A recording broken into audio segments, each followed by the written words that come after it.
Hello, my name is James Watson. I'm the author of The Double Helix, a book that focuses on the discovery of the double helix in 1953.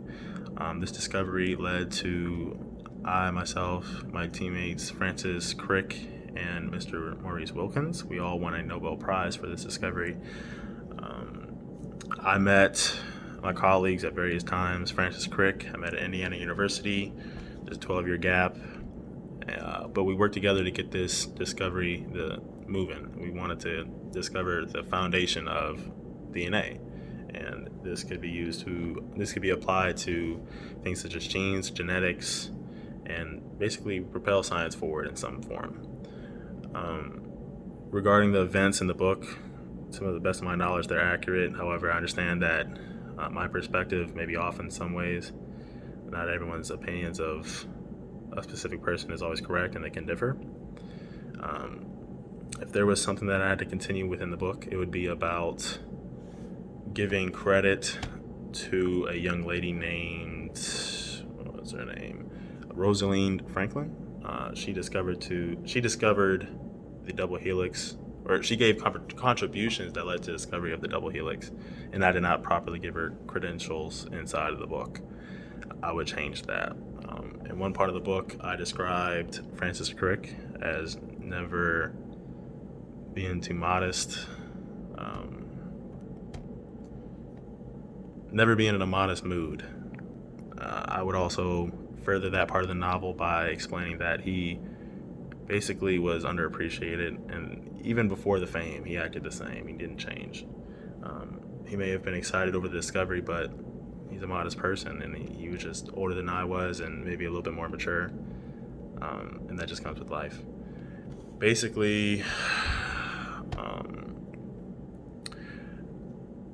Erwin Chargaff was an early pioneer, Austrian-born biochemist who basically he researched the correct pairing of the four base molecules of its structure, right? So you have your A matching with A, the T matching with T, C matching with C, and G matching with G.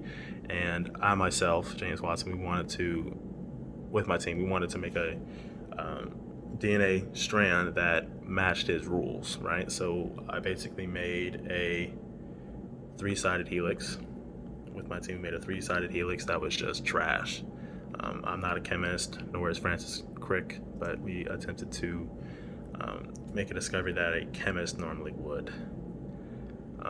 Other characters in the book, you have Max Perutz, who's a unit leader. They were working with X-ray diffraction techniques on hemoglobin crystals, and Lawrence Bragg, who won a Nobel Prize on the Cavendish.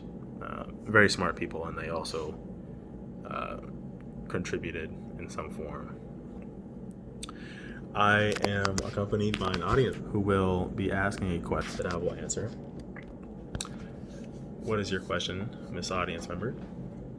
What impact do you think your discovery of the double helix had on the future of DNA cloning?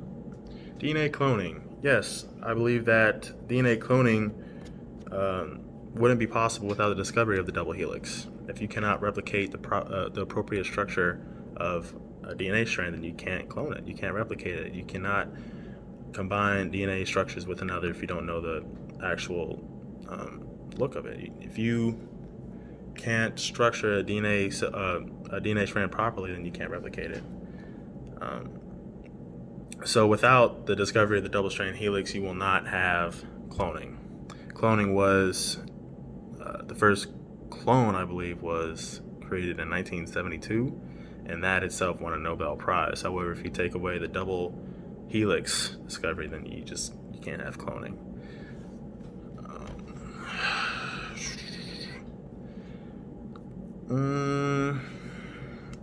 My contribution to the discovery of the double helix,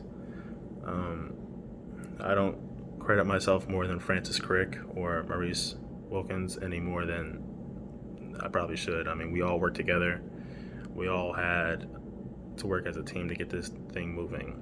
There was failure on the way. However, you have to risk failing in some form to succeed.